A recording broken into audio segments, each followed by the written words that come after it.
Sins of the Father is one of those missions that'll test your patience and your controller durability.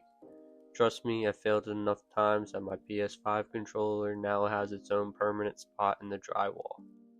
The enemies here, armored, well armed, and relentless. The map itself isn't confusing, but it throws so much at you that if you don't have a structured plan, you're done. So to save your sanity and maybe your controller, I'll walk you through the loadout and strategy I used to finally S-rank the mission.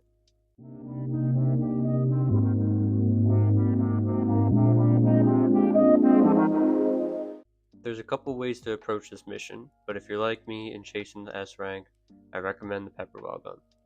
Pair that with a mountain of flashbangs and you have the ability to clean the entire map without killing anyone. Your biggest decision is going to be whether you choose the mirror gun or the riot shield. Personally, I go with the riot shield. Why? Because in this mission, looking under the doors doesn't always tell you much anyway. Sometimes it's just better to listen for audio cues, and there's a lot of them. With the shield, I like leading the charge and clearing rooms myself. Quick tip, there are traps in this mission, but you don't actually need the mirror gun to deal with them. If you just crack the door open and peek, the game will show a little icon in the bottom right, letting you assign a teammate to disarm it. If you're rocking the pepperball gun, make sure your whole team has it too. That's the easiest way to rack up non-lethals and secure the S rank. But if you want to go lethal, pick something mid-range. You'll be fighting both up close and at a distance.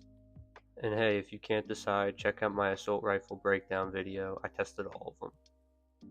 Normally I would recommend that you give someone in your squad the riot shield while you run the mirror gun, but the AI has been driving me nuts lately. The second you give them a shield and order a breach, they'll do musical chairs routine, swap spots, and get stuck in the doorway. So I decided I want to carry the shield myself. It just feels safer. Last but not least, bring the lockpick gun. There's a ton of locked doors and it's just way faster. When you're picking your spawn in the briefing room, I recommend starting at the elevator. They put you on the very edge of the map, which makes it easier to sweep the house in one clean push. You can start upstairs or downstairs. I like upstairs first. It's usually the easiest part, so I knock it out right away. Now, like every mission in the game, enemy placement is random. Sometimes that first hallway upstairs is crawling with guys. Sometimes it's completely empty with every door wide open. And sometimes it's an empty hallway with all the doors closed. You need to be able to adapt. The worst case scenario, the piano room at the end of the hall. If that door is open, enemies will spot you instantly, make noise, and basically announce, hey, SWAT's here. Even worse, if all the doors leading up to that room are open too. In that case, honestly, it might be safer to start downstairs instead. The best case scenario is when the hallway's clear and all the doors are shut. That's your bread and butter. Just take it slow, have your team flash and clear, and don't forget to check for traps. Once you're past the piano room, clear the bedroom next to it, and remember to check for closets and bathrooms. Civilians love hiding in there. Keep pushing and pass the stairwell leading to the bottom floor. One of the end rooms has an overlook to the bottom floor. Be careful peeking over. There's almost always enemies with hostages below, and if you alert them too early, you'll have a bad time. Save that room for when you're actually on the bottom floor. After finishing upstairs, loop back to the starting point and work the bottom floor from that end. I wouldn't recommend taking the stairs from the far side, that path is a nightmare. No matter what floor you start on, the elevator side is the cleanest way to clear systematically. Alright, now let's talk about the bottom floor. The very first door you open might have a trap on it, so be careful. But in my experience, there are never enemies standing right on the other side. So that first step is safe. Until you turn the corner. That hallway, yeah, that's where things can get active. Whoever's carrying the riot shield should take point here. It's a long hallway, and if you don't have your team close behind you, it's an easy way to get picked off. The first opening on your right leads into the kitchen. Sometimes the door is shut, sometimes it's wide open, so be ready. Have your team flash and clear. Quick tip, there are 2 doors on the left side of that kitchen, and one of them you won't be able to see until you're inside, so don't get lazy.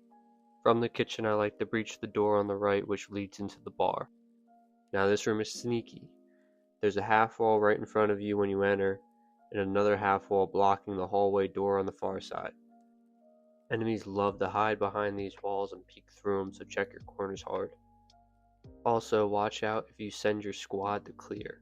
There's a door immediately on your left that opens to another long hallway, and if one of your guys posts up there, they can get lit up really quick if there's enemies in there.